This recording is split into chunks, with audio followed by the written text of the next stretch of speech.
മനുഷ്യ മനസ്സുകളിലൂടെയുള്ള അതിമനോഹര കാഴ്ചയാണ് ഉള്ളൊഴുക്ക് എന്ന സിനിമ പറയുന്നത്. മനുഷ്യൻ്റെ മാനസിക, ശാരീരിക, വൈകാരിക തലങ്ങളെ അതിഗംഭീര നാടകതയിലൂടെ അവതരിപ്പിക്കുകയാണ് സംവിധായകൻ. മനുഷ്യർ പല സിറ്റുവേഷനുകളിലും അറിഞ്ഞോ അറിയാതെയോ സ്വാർത്ഥനാവുന്നതിൻ്റെ പരിണിത ഫലങ്ങൾ മറ്റൊരു വ്യക്തിയുടെ ജീവിതത്തെ എത്രമാത്രം ബാധിക്കുന്നു എന്നതിൻ്റെ ഉദാഹരണമാണ് ഈ സിനിമ. ഉർവശി, പാർവതി തിരുവോത്ത് എന്നിവരെ കേന്ദ്ര കഥാപാത്രങ്ങളാക്കി ക്രിസ്റ്റോ ടോമി എഴുതി സംവിധാനം ചെയ്ത് 2024 ജൂൺ 21 തിയേറ്ററുകളിൽ റിലീസ് ചെയ്ത ഇമോഷണൽ ഫാമിലി ഡ്രാമയാണ് ഉള്ളൊഴുക്ക്. കേന്ദ്ര കഥാപാത്രങ്ങൾക്ക് പുറമെ അർജുൻ രാധാകൃഷ്ണൻ, അലൻസിയർ, വീണ നായർ, പ്രശാന്ത് മുരളി, ജയ കുറുപ്പ്, ഓസ്റ്റിൻ എബ്രഹാം, സ്മൃതി അനീഷ്, ഷെബിൻ ബെൻസർ എന്നിവരാണ് സിനിമയിലെ മറ്റ് കഥാപാത്രങ്ങളെ അവതരിപ്പിച്ചിരിക്കുന്നത്. കുട്ടനാട്ടിലെ ഉൾഗ്രാമമാണ് കഥയിലെ പശ്ചാത്തലം. വലിയ സാമ്പത്തിക ഗതിയൊന്നുമില്ലാത്ത അഞ്ജു എന്ന പെൺകുട്ടിക്ക് കുടുംബമഹിമയും സാമ്പത്തിക ഭദ്രതയുമുള്ള ലീലാമ്മയുടെ കുടുംബത്തിൽ നിന്ന് ആലോചന വരികയും ലീലാമ്മയുടെ മകനായ തോമസ് കുട്ടിയെ അഞ്ജു കല്യാണം കഴിക്കുന്നതോടും കൂടിയാണ് സിനിമ ആരംഭിക്കുന്നത്. സിനിമയിൽ അഞ്ജു എന്ന കഥാപാത്രമായി പാർവതിയും ലീലാമ്മയായി ഉർവശിയും തോമസ് കുട്ടി എന്ന കഥാപാത്രമായി പ്രശാന്ത് മുരളിയുമാണ് എത്തുന്നത്. അപ്രതീക്ഷിതമായ ഒരു മരണം സംഭവിക്കുകയും അതിനുശേഷം സംഭവിക്കുന്ന അതിനാടകീയ രംഗങ്ങളുമാണ് പിന്നീട് സിനിമ സമ്മാനിക്കുന്നത്. വാക്കുകൾ കൊണ്ട് വർണ്ണിക്കാൻ സാധിക്കാത്ത വിധത്തിൽ സംവിധായകൻ ഒരുക്കിയെടുത്ത കഥയുടെയും തിരക്കഥയുടെയും കഥാപാത്രങ്ങളുടെയും മികവ് സിനിമയിലുടനീളം നമുക്ക് കാണാൻ സാധിക്കും. റോണി സ്ക്രൂവിള, ഹണി ടെർഹാൻ, അഭിഷേക് ചൗബെ എന്നിവർ ചേർന്നാണ് സിനിമ നിർമ്മിച്ചിരിക്കുന്നത്. സുഷിൻ ശ്യാമാണ് സിനിമയുടെ സംഗീതവും പശ്ചാത്തല സംഗീതവും നിർവഹിച്ചിരിക്കുന്നത്. സുഷിൻ തന്നെയാണോ സിനിമയുടെ ബാക്ക്ഗ്രൗണ്ട് സ്കോറൊക്കെ ചെയ്തേക്കുന്നതെന്ന് വിശ്വസിക്കാൻ സാധിക്കാത്ത വിധത്തിലാണ് ചെയ്തു വച്ചിരിക്കുന്നത്. സിനിമയുടെ പല സിറ്റുവേഷനുകളിലും സുഷിൻ്റെ പശ്ചാത്തല സംഗീതം സിനിമയെ അതിൻ്റെ മനോഹാരിതയിലേക്ക് എത്തിക്കാൻ സാധിക്കുന്നുണ്ട്. സിനിമാട്ടോഗ്രാഫി ചെയ്തിരിക്കുന്നത് ഷെഹനാദ് ജലാലാണ്. ഗംഭീര വിഷ്വൽസാണ് അദ്ദേഹം സിനിമയിൽ ഒപ്പിയെടുത്തിരിക്കുന്നത്. കിരൺ ദാസ് ആണ് എഡിറ്റിംഗ് നിർവഹിച്ചിരിക്കുന്നത്.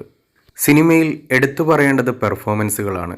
ഇന്നും ഇന്ത്യൻ സിനിമയിൽ ഏത് റോളും അനായാസം ഈ നടിയോളം അവതരിപ്പിക്കാൻ മറ്റാരുമില്ല എന്നതിൻ്റെ പുതിയൊരു ഉദാഹരണം കൂടിയാണ് ഉർവശി ചേച്ചി ചെയ്ത ലീലാമ്മ എന്ന ക്യാരക്ടർ. അതിഗംഭീര പ്രകടനമാണ് സിനിമയിൽ ഉർവശി ചേച്ചി നടത്തിയിരിക്കുന്നത്.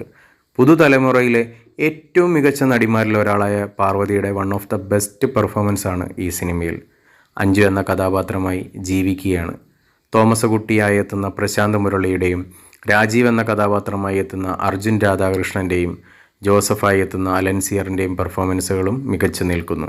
കുട്ടനാടിൻ്റെയും മഴയുടെയും പശ്ചാത്തലത്തിൽ പറയുന്ന സിനിമ ഒരു സാധാരണ കുട്ടനാട്ടുകാരൻ്റെ വെള്ളപ്പൊക്ക സമയത്ത് പല പ്രശ്നങ്ങളെയും ഇത്രമേൽ ആഴമേറിയ വീക്ഷണത്തോടുകൂടി ഇന്നേ വരെ ഒരു സംവിധായകനും കാണിക്കാത്ത സൂക്ഷ്മതയോടു കൂടിയാണ് ക്രിസ്റ്റോ ടോമി ഈ സിനിമയിലൂടെ അവതരിപ്പിക്കുന്നത്.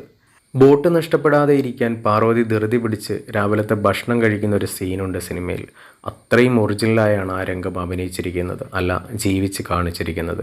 എനിക്ക് പേഴ്സണലി അത് ഒരുപാട് റിലേറ്റ് ചെയ്യാനായിട്ട് സാധിച്ചു. അതുപോലെ ലീലാമ്മ എന്ന കഥാപാത്രം ഒരു സമ്മാനം അഞ്ജുവിന് കൊടുക്കുന്ന ഒരു രംഗമുണ്ട് സിനിമയിൽ. ആ ഒരു സമയത്ത് ഉർവശിയുടെ മുഖത്ത് മാറി മറിയുന്ന ഭാവങ്ങളും ചില ചോദ്യങ്ങൾ ചോദിക്കുമ്പോഴുള്ള സംസാരത്തിലെ ഇടർച്ചയുമൊക്കെ ഉർവശി എന്ന നടിയുടെ ഗംഭീര പ്രകടനവും ഈ സിനിമയിലൂടെ നമുക്ക് കാണാൻ സാധിക്കുന്നുണ്ട്. രണ്ട് നടിമാരുടെയും ഗംഭീര പ്രകടനത്തിൻ്റെ ധാരാളം സിറ്റുവേഷൻസ് സിനിമയിലുണ്ട്. സിനിമയുടെ ആസ്വാദനത്തെ ബാധിക്കുന്നു എന്ന കാരണം കൊണ്ട് അതൊന്നും എടുത്തു പറയുന്നില്ല. മനുഷ്യൻ്റെ മാനസിക, ശാരീരിക, വൈകാരിക തലങ്ങളെ അത്രമേൽ ആഴത്തിൽ പറഞ്ഞ ഒരു സിനിമയാണ് ഉള്ളൊഴുക്ക്. ഒരു ഭാഗത്ത് മനുഷ്യൻ്റെ ആവശ്യങ്ങളും അവകാശങ്ങളും പറയുമ്പോൾ മറുവശത്ത് ധാർഷ്ട്യവും തിരിച്ചറിവുകളും നമ്മളെ കാട്ടിത്തരുന്നു സംവിധായകൻ. സമൂഹത്തിൽ ഇന്നും പല കാര്യങ്ങൾ ഇനിയും മാറ്റം വന്നിട്ടില്ല എന്നതിൻ്റെ ഉദാഹരണം കൂടിയാണ് ഈ സിനിമ.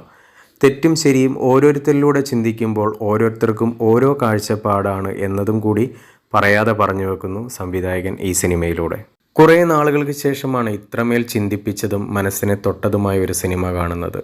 തിരക്കഥയുടെ ബലവും പെർഫോമൻസുകളുടെ മികവും എന്നതിലുപരി പറയാതെ പറയുന്ന പല കാര്യങ്ങളും ഈ സിനിമയിലുണ്ട്.